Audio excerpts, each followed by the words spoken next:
ये व्रतशील संयम पालना कठिन होते तो अनंत बार कैसे पाल लेते? मुनि बनना कठिन होता तो अनंत बार कैसे बन गए होते? ख्याल में वो तो सब सरल है, लेकिन भैया जी आत्मानुभव कठिन है। और अभी भी वर्तमान में तो मुनि बनने की तो सोच रहे हैं, अनुभव करने की नहीं सोच रहे। अभी भी नियम व्रत लेने की सोच रहे हैं। नियम व्रत ले ले, कुछ 2-4 नियम तो पाल ही लेने, ऐसी तो जिंदगी खराब हो जाएगी। अरे तो भाई पाल के कौन सी आबाद हो जाएगी? ख्याल में है कि नहीं आया है? सामने कहानी पड़ी थी, कौए का मांस नहीं खाया स्वर्ग चला गया, समझ गए ना, क्योंकि उसका श्रद्धान बहुत मजबूत था। तो एक कौए के मांस में उसका श्रद्धान था कि हम नहीं खाएंगे। हमारा तो पूरे मांस में ही श्रद्धान है कि नहीं खाएंगे, तो हम कहाँ जाएंगे? है ऐसा है क्या? अपन का कोई बीमारी हो जाए, कोई कहेगा मांस खा लो तो मिट जाएगी, तो खा लोगे क्या? अंडा खा लोगे क्या? मर जाएंगे तो भी नहीं खाएंगे, पक्का है ना? तो तुम चिंता क्यों करते हो? जब हमने उस कौए वाले को ऊपर पहुंचा दिया तो मैं तुम पता नहीं कहाँ पहुंच जाएंगे। तुम्हें टेंशन लेने की जरूरत कहाँ है? जब उसका इतने से कौए के मांस में VIP रिजर्वेशन, तुम्हारा तो भाई साहब हम बिजनेस क्लास में कराएंगे। तुम्हें टेंशन लेने की जरूरत ही नहीं है। जितना तुमने छोड़ रखा है उतने, अगर उसका चल श्रद्धान है कि मर जाएंगे वेश्या के पास नहीं जाएंगे, मर जाएंगे शिकार नहीं करेंगे कभी किसी का। बोलो इस पक्के श्रद्धान है तुम्हारे कि नहीं? तो तुम्हारे भैया तुम्हारे श्रद्धान की कोई कीमत नहीं है क्या? सारी कीमत आदिवासी की है? मर जाएंगे, देव शास्त्र गुरु के अलावा किसी के सामने सर नहीं झुकाएंगे। गजब की बात है साहब, कोई छोटी मोटी बात है क्या तुम्हारी? है हस्ती है कि मिटती नहीं है हमारी। हाँ बोलो, अब इतने सारे नियम है और डरते रहते हो। डर लगा रहता है। कैसी बात? पंडित जी आप वही 3-4 दिन पहले तो नरक भेज रहे थे, अब स्वर्ग भेज। मेरे हाथ में कभी भी जो रिमोट को वो दबा देता हूँ। आज स्वर्ग भेजने का रिमोट दबा दिया। पंडित जी यही दबा के रखा करो स्वर्ग वाला, तो टेंशन खत्म रहे। भाई इनसे कुछ नहीं होता। तो वो गुत्थी सुलझानी है, कौन सी? शरीर, राग देश विकारी भाव और ज्ञान स्वभावी आत्मा, इन तीनों में ही गुत्थी है, इन तीनों में ही उलझाव है। यहीं से जीव का मिथ्या दर्शन प्रारंभ होता है। यहीं से जीव को एकांत बुद्धि, एकत्व बुद्धि, ममत्व बुद्धि, कर्तृत्व बुद्धि का जन्म होता है, यहीं से।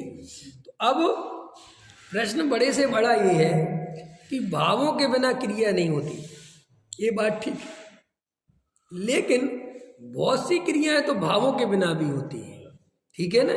शरीर में बहुत सारी क्रियाएं प्रति समय चल रही हैं, उसमें हमारी कोई इच्छा नहीं, हमारा कोई विकल्प नहीं। अभी खून दौड़ रहा है, हार्ट बीट चल रही है, इसमें हमारी कौन सी इच्छा है भाई? अपने आप चल रही है वो तो ऐसा कभी नहीं मानना सर्वथा के साथ बिना भाव की इच्छा नहीं होती। नहीं, बहुत सारी होती हैं क्रियाएं, बिना भाव के बहुत सारी क्रियाएं होती, बहुत सारी। कुछ क्रियाएं ऐसी होती हैं कि जिनमें हमारा भाव नहीं होता, भाव होता है वो क्रिया तभी होती है, बहुत सारी। लेकिन ऐसा होने पर भी उस भाव से भी मैं भिन्न हूँ, वो भाव भी मेरा नहीं है, क्रिया तो मैंने करी नहीं, वो भाव भी मेरा नहीं, और उस भाव का भी उस क्रिया के साथ, उस भाव का, उस परिणाम का, उस जड़ की क्रिया के साथ कर्ता कर्म संबंध नहीं है, ओनली निमित्त नैमित्तिक संबंध है। निमित्त नैमित्तिक संबंध और कर्ता कर्म संबंध में अंतर समझते हो ना? निमित्त नैमित्तिक संबंध मानना और कर्ता कर्म संबंध मानना, निमित्त नैमित्तिक संबंध मानने से सम्यक दर्शन बना रहता है, और कर्ता कर्म संबंध मानने से मिथ्या दर्शन हो जाता है। निमित्त नैमित्तिक संबंध माने संयोगिक घटना, संयोग घटना समझते हो ना? संयोगिक, वो वैसी कर्ता कर्म वाली नहीं है। यहाँ आत्मा ने कोई परिणाम किया, मैंने परिणाम किया और ये चाबी उठा ली, तो साहब ये ऐसा लगता है ना मैंने ये चाबी उठा ली, क्यों लगती है? क्योंकि इस चाबी को उठाने के पहले मुझे चाबी उठाने का परिणाम आया था। तो ऐसा लगता है कि अगर ये परिणाम ही नहीं आता तो चाबी कैसे उठ जाती? बराबर है ना? लेकिन वो कह रहे ऐसा नहीं है। तो स्वरूप कैसा है कि इस चाबी को यहाँ से, अब क्योंकि इसमें लॉजिक ये भी है कि अभी क्यों उठाई, फिर इसके पहले क्यों नहीं उठाई? तो फिर उत्तर है कि अभी उठने की योग्यता थी तो अभी उठाई, तो इसका मतलब वो उठी तो अपनी।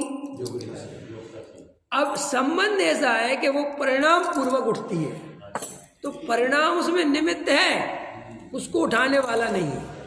उठाने की उठने की सब पुद्गल परमाणुओं की इनकी अपनी योग्यता है। क्लियर हो गई?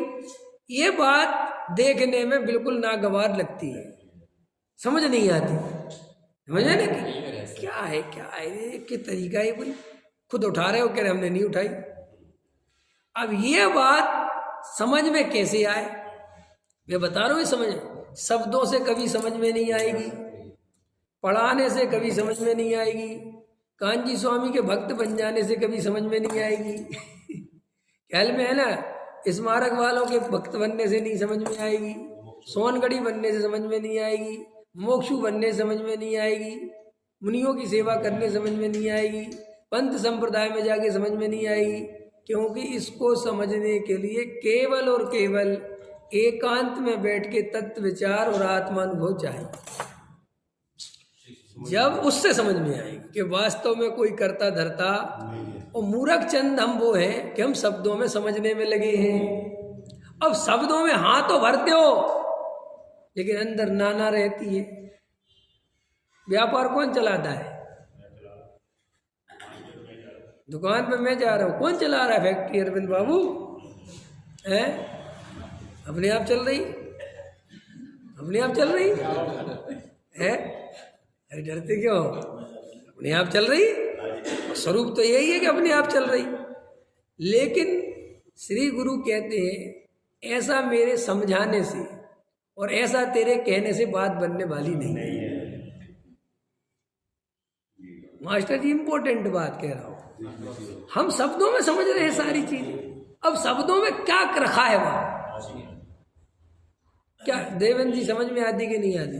अनुभव करते नहीं, सारे शब्दों में रट लिए, याद कर लिए, कोई किसी का करता धरता नहीं, प्रत्येक द्रव्य स्वतंत्र है, प्रत्येक पर्याय स्वतंत्र है। अरे भाई मेरे, एक गुरुदेव ने कोई शास्त्रों में पढ़ पढ़ के नहीं बोला था, ये उन्हें अनुभव में ये बात जमती थी तो वे बोलते थे, तो वो शास्त्रों में लिखी है। इसलिए पहले वाले पढ़ते थे लेकिन बोलते नहीं थे। समझ में आता था? पहले वाले पढ़ते थे लेकिन बोलते, क्योंकि उनको ये बात खुद समझ में नहीं आती थी, तो वो कहते थे केवल ज्ञान गम है जी। ठीक है जी, अब छोड़ो इन पे चक्कर में कौन फंसे।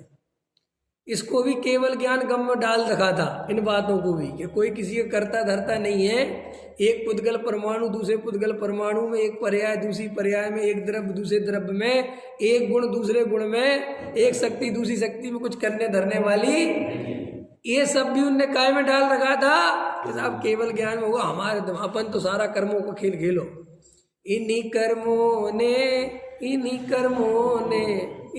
ने सब बिगाड़ा और किसी ने नहीं बिगाड़ा। तो उनने तो सारी फिलॉसफी काय पे खड़ी कर दी थी? कर्म फिलॉसफी। और फिर दूसरी फिलॉसफी थी क्रियाकांड की फिलॉसफी। आपको जानकर बड़ा आश्चर्य होगा, पूज्य गुरुदेव श्री के अभी आने पर और ये सब बातें वातावरण बनने पर ये कुछ आध्यात्मिक बातें होने लगी, ये सब चलने लगा कि एक तरफ दूसरे तरफ का करता धरता। तो ये एक तरफ दूसरे तरफ का करता धरता नहीं है, ये जैन शास्त्रों में पहले से लिखा था कि नहीं लिखा? ये कुंद देव ने लिखा कि नहीं लिखा? समंत बद्धाचार्य ने लिखा, सबने लिखा। लेकिन इसकी चर्चा करने वाला, कहने वाला कोई नहीं था, क्योंकि वे सोचते थे कि ये बातें अपने ज्ञान में भाषित नहीं होती, अपन को समझ में नहीं आती, अपन कैसे, तो केवल ज्ञान कम होगा, बात खत्म हो गई। तो वे कौन सी बातें पकड़ के चलते थे कि सम्यक दृष्टि होने के लिए क्या करना चाहिए, कि तुम तो देव शास्त्र गुरु के श्रद्धानी बनो, तुम जैन धर्म के अलावा अन्य धर्म नहीं मानना। ख्याल में है ने?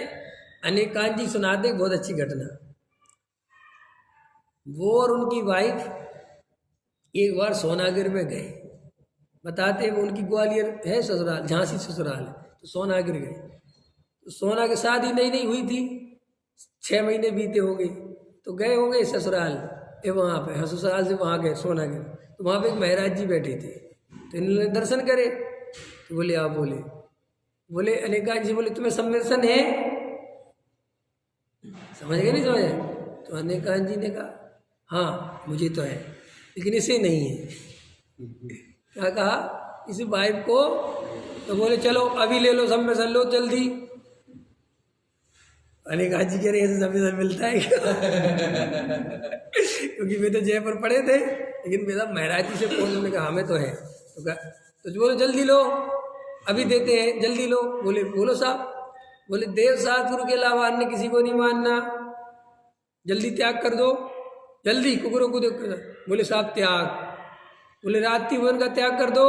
बोले साहब त्याग।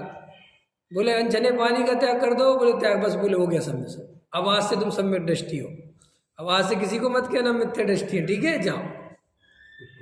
गजब का सम्मिशन है। हाँ तो ऐसे होता था पहले ख्याल में, और अभी भी होता है।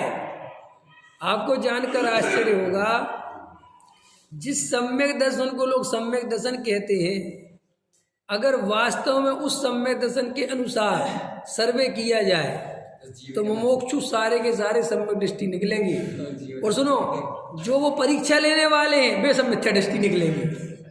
कितनी खतरनाक बात कह रहा हूँ। पकड़ में आई नहीं बात, समझ में आई? जो हमारे परीक्षक हैं इस बात की सिद्धि करने में लगे कि सम्मिशन इसका नाम है, अगर वे एक सर्वे कराएं तो वे हमारे कांजी स्वामी के दुर्विरोधी है ना, लेकिन वे जितनी सम्यक दर्शन की व्याख्या समझते हैं अथवा करते हैं, उस सारी व्याख्या में मुमुक्षु फिट बैठ जाएगा, बिल्कुल सेट। और वे उनके खुद के अनुयायी नहीं बैठेंगे, क्योंकि उनके अनुयायी साईं बाबा के दरबार में भी जा रहे हैं, सो गृहीत मिथ्या दृष्टि है। वे रात्रि भोजन भी करते हैं, वे बहुत सारे काम करते हैं जो सम्मिशन में अवरोध है। ख्याल में है ना? गुटखा पान बीड़ी तंबाकू बहुत भी खाते हैं, हम बहुत को जानते हैं, और हमसे कोई क्यों उलझेगा? हम कौन से अलग कुल के हैं? हमारे तो खानदान में वही है, वहीं से तो आए, हमें सब पता है क्या क्या करते हैं। और सम्यक दृष्टि हम होंगे, सर्वे वे करवाएंगे। बोलो करवा लो, मैं तो कहता हूँ किसी से जाके सारे मोक्षु पास हो जाए। और सुनो, अब मोक्षुओं पे आया। मोक्षु ये है कि वे कह रहे तू तो छोड़, तेरे बाप के बाप को सम्मिशन नहीं होने देंगे। हम होने नहीं देंगे। वो प्रमाण पत्र देते मेरे कि तुम सब हो, और यहाँ कह रहे ऐसे कैसे हो? यहाँ लगा ना 11 की नौपुर वाले कुछ नहीं होता, तुझे तो मोक्ष को अपने सर पकड़ कर होता है। क्यों मैं करूँ क्या? तुम तो उस ग्रुप में चले जाओ तो बहुत जल्दी सम्यक दृष्टि हो जाओगे। इस ग्रुप पे बहुत मुश्किल है। इस ग्रुप जैसे कई कॉलेज होते ना, कम पढ़ो तो भी डिग्री मिल जाती है, और कई कॉलेज ऐसे होते बहुत पढ़ने पर भी नहीं मिलती है। मुमुक्षु की कॉलेज वही है, यहाँ रात दिन लगे रहो कुछ नहीं मिल रहा, खाओगे मिथ्या दृष्टि, सब मिलेगा तुम्हें। प्रथमाधारी व्रतधारी और श्रावक सर्वोत्तम और श्रावक और उत्कृष्ट की उपाधियां मिल जाएगी। ख्याल में आया कि नहीं आया? तो भाई हमें गहराई से बात समझनी है कि ये सारा संसार तो ऐसे ही चलता है, तो ऐसे ही चलना है, तुम इसमें क्यों परेशान हो रहे हो? देखो, आत्मानुभव के बिना काम नहीं होता। तुम भले ही कुछ करो कुछ कहो, कोई तुम उपाधि सम्यक दृष्टि की दे दे, इससे क्या होता है? कोई तुम्हारे लिए श्रावक उत्तम की उपाधि दे दे, इससे क्या होता है? कोई श्रावक श्रोमणी की उपाधि दे दे, इससे क्या होता है? क्या होना है? डिग्रियां होता क्या? जाके एक प्रमाण पत्र 20 रुपए का तुम ही बनवा लो। बन सकता है मास्टर जी कि नहीं? प्रमाण पत्र बन सकता है कि नहीं? श्रावक उत्तम जाके प्रिंटर के पास जाऊं, लिखूं, लिख डॉक्टर विवेक शास्त्री श्रावक उत्तम की उपाधि से, और फलानी संस्था, कहीं की भी संस्था का नाम लिख दो। कौन पूछने आ रहा मेरे से कौन ने दी थी, कब दी थी, कौन सा रिकॉर्ड लेने जा रहा है क्या वहाँ है? और 4, 5, 10 संस्थाओं के नाम टांग दो और लिख दो सन 1900 2000 में। 1900 में तो लिख नहीं सकता क्योंकि उसके बाद तो मैं तो था ही, तो 2005 में मिली, 2008 में मिली, 2009 में मिली, लेकिन तो टांग दी घर में। और जाके तुम्हारे जैन वाले से, रंत वाले से बढ़िया सील्ड बनवा लाओ, उससे लिखवा दो। समय विद्यासागर जी के द्वारा उपाधि से सम्मानित। कौन कर रहा? क्या कर रहा? क्या करोगे इन उपाधियों? क्या मिलेगा इन उपाधियों से? तुम्हारे 4 गति के दुख मिट जाएंगे, 4 आदमी तुम्हारी प्रशंसा कर दे, तुम्हें माला पहना दें, स्टेज पे बैठा दें, तुम्हें ट्रस्टी बना दें, तुम्हारा सब दुख मिट जाएगा। अरे कभी सोचा तो करो ये कैसी भूल है, कैसा पागलपन। किसी ने कह दिया हमारा आशीर्वाद है तुम दिन रात तरक्की करो, हो जाएगा ऐसा? किसी के आशीर्वाद से तरक्की होती है? कब ये बात समझ में आएगी कि ऐसे तो हमारा बहुत चला जाएगा है? अरे गुरुदेव क्या किसी की लगा दो, भगवान महावीर की लगा दो, उससे क्या होता है? कोई फोटो से कल्याण होता है क्या? अगर फोटो से कल्याण होता हो तो भाई साहब फिर कितनी बातचीत करने ही, क्या काम खत्म। अगर देव शास्त्रों को मानने से कोई मोक्ष जाता हो तो सवरे चले गए होते। देखो इतनी बात आदमी को समझ में नहीं आती कि शास्त्रों में लगा कि समोषण में अनंत बार बैठ गया, तो समझ में नहीं आती हम साक्षात समोषण में बैठ के आ गए। तो ये डुप्लीकेट असली में नहीं काम कर पाए तो नकली में कर लेंगे। ये तो उपाधि है ना, आपको पता है ये जो मंदिर है ये उपाधि है, असली समोषण थोड़ा ही है। ये तो हमने एक रचना वैसी करके आकार प्रकार दे के कर उसको बना दिया, उसमें अपनी कर दी के सामने ऐसा है, वो असलियत थोड़ी है। जब हम साक्षात भगवान को 4 मुख दिखते समोषण में, तो 4 मुख देख के आए है। आर्य का, श्रावक, मुनिराज, 4 संघ जिसमें विराजमान थे, भावलिंगी संतों की जिसमें समझ लो लाइन लगी हुई थी, उनके बीच में मिथ्या दृष्टि की मिथ्या दृष्टि बनी रही। कमाल ऐसा। तो इससे समझ में नहीं आया क्या कि निमित्त से कार्य नहीं होता, कार्य तो अपने उपादान से होता है और वेद ज्ञान के पुरुषार्थ से होता है। इसलिए हे भाई वेद ज्ञान करो।